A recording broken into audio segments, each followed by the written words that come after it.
بسم الله الرحمن الرحيم الحمد لله رب العالمين والصلاة والسلام على أشرف الأنبياء والمرسلين نبينا محمد صلى الله تعالى عليه وعلى آله وصحبه وسلم تسليما كثيرا ما بعد. Mes chers frères et sœurs, salam alaikum wa rahmatullahi wa barakatuhu. Toujours un plaisir de vous retrouver à travers le lien dans la mosquée de Bonneuil. Par la grâce d'Allah Azza wa Jal, les journées passent et passent très vite. Et là, aujourd'hui, nous sommes dans une période de vacances où beaucoup de frères, beaucoup de sœurs sont partis. Beaucoup de frères, de sœurs se préparent pour partir en vacances, pour se reposer, renouveler. Enfin, on demande à Allah Azza wa Jal la protection pour nos frères et nos sœurs, la protection dans toutes les circonstances, dans le voyage, le fait d'arriver chez soi ou autre part. Seul Allah Azza wa Jal, par sa grâce et sa clémence, nous vient, Inch'Allah, en aide et que Allah Azza wa Jal bénisse cette période. Essentiellement, mes chers frères, comme il a été mentionné par nos ulama, le fait de voyager, c'est quelque chose de très bien, de très noble. Le voyage est quelque chose de très noble. Seulement, il faut que le musulman, dans sa famille, si le frère il voyage avec sa famille, si la sœur elle voyage avec sa famille, il faut savoir les règles importantes du voyage. Il est autorisé dans l'islam de voyager, de changer, de prendre des vacances, de se reposer, oublier, laisser derrière soi les affaires de toute l'année, les coutumes, le fait de vivre quotidiennement, aller au travail, revenir, aller au travail, revenir. Enfin, il est préférable de prendre quelques jours pour se reposer, changer de monde, changer de place, changer d'endroit. Et pour celui qui va visiter sa famille, Allah Azza wa Jal, il lui donne la récompense. Il faut avoir la niyya, l'attention de faire le silat al-rahim, de faire le lien de parenté avec la famille. Je vais dans le pays peut-être d'origine, où je vais voir les belles familles, les beaux-parents et ainsi de suite. Je fais l'attention de faire vivre, comme ça ce voyage il est bénéfique auprès d'Allah Azza wa Jal.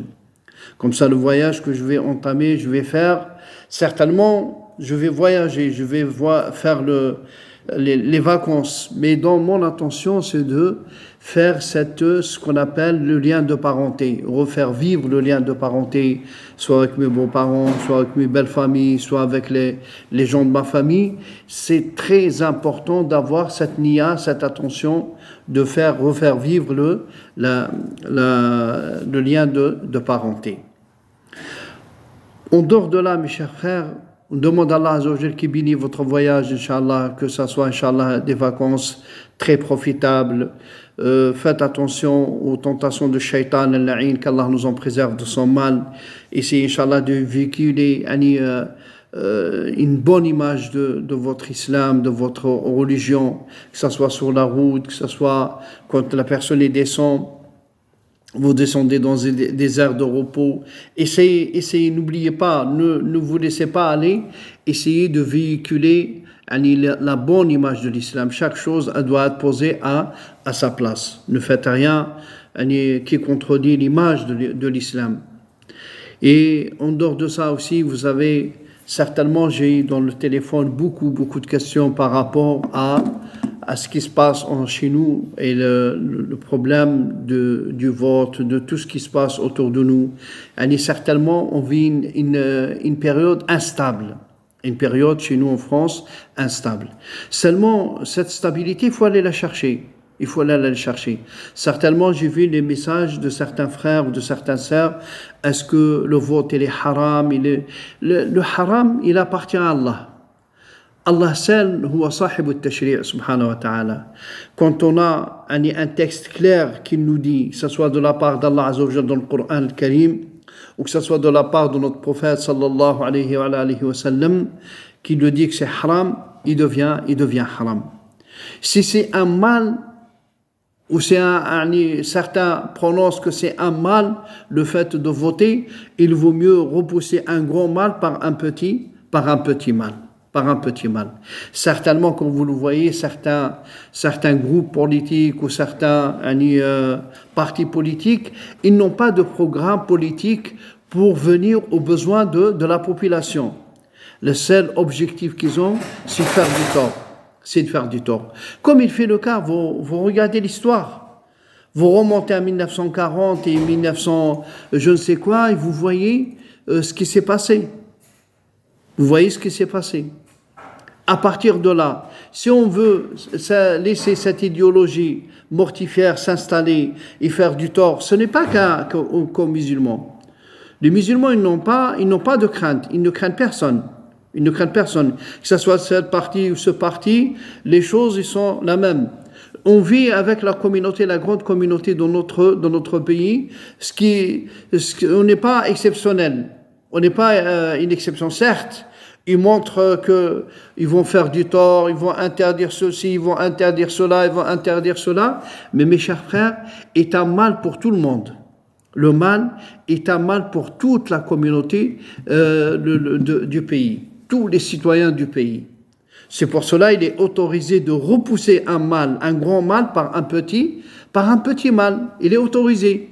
Et j'ai entendu certains savants qui sont considérés, ils ont dit celui qui ne repousse pas ce mal, il ne va pas voter, il est intime. Ce qu'ils vont faire comme mal, ces gens-là, il est associé avec eux dans le mal, qu'Allah nous en préserve. C'est pour cela, mes chers frères et sœurs, quand on parle de halal, quand on parle de haram, il n'est pas autorisé à un savant, ce n'est pas à lui la religion. Ce n'est pas à lui le halal et le haram, ce n'est pas à lui. Ça appartient à Allah. Sahibu tashri' huwa Allah azza wa jal. Huwa Allah.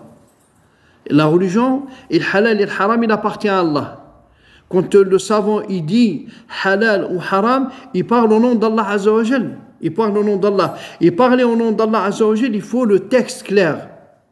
Il faut un texte clair, que ce soit dans le Coran ou dans la révélation à notre prophète sallallahu alayhi wa sallam. Donc faites le nécessaire si vous sentez qu'il y a un mal qui guette l'humanité, qui guette le pays, nous ne sommes pas tout seuls ici. Même si, entre parenthèses, nous sommes les gens qui sont montrés des doigts, mais il n'y a pas que nous. Le mal, il ne touche pas que nous. Le mal, il ne touche pas que la communauté musulmane. La communauté musulmane, c'est une petite communauté dans un grand nombre de citoyens. Donc, si je dois participer, je participe au bien pour repousser et mettre à l'abri les gens du mal de ces personnes. Et c'est là la réponse, mes chers frères. Et on a beaucoup étudié, on a beaucoup regardé, on a beaucoup suivi les savants de un peu partout, leur avis concernant le vote, concernant que le musulman. J'ai vu beaucoup de questions. Ils sont arrivés et certains frères, ils ont été interpellés nous, alhamdoulilah, dans la mosquée, il n'y a pas eu de grands événements, contrairement à certaines mosquées où j'ai vu dans la vidéo où le frère il est pris à partie. Certains ils sont pour le vote, certains ils le sont pas. Il faut laisser les gens faire le nécessaire. On demande à Allah Azza wa Jalla. J'ai ramené mon portable aujourd'hui pour voir les messages qui ont été envoyés par rapport à ça. On demande à Allah Azza wa Jalla qu'il accepte et on demande à Allah Azza wa Jalla qu'il range la situation de musulmans certainement et de tous nos citoyens. Barakallahu fikum, assalamu alaikum wa rahmatullahi wa barakatuh.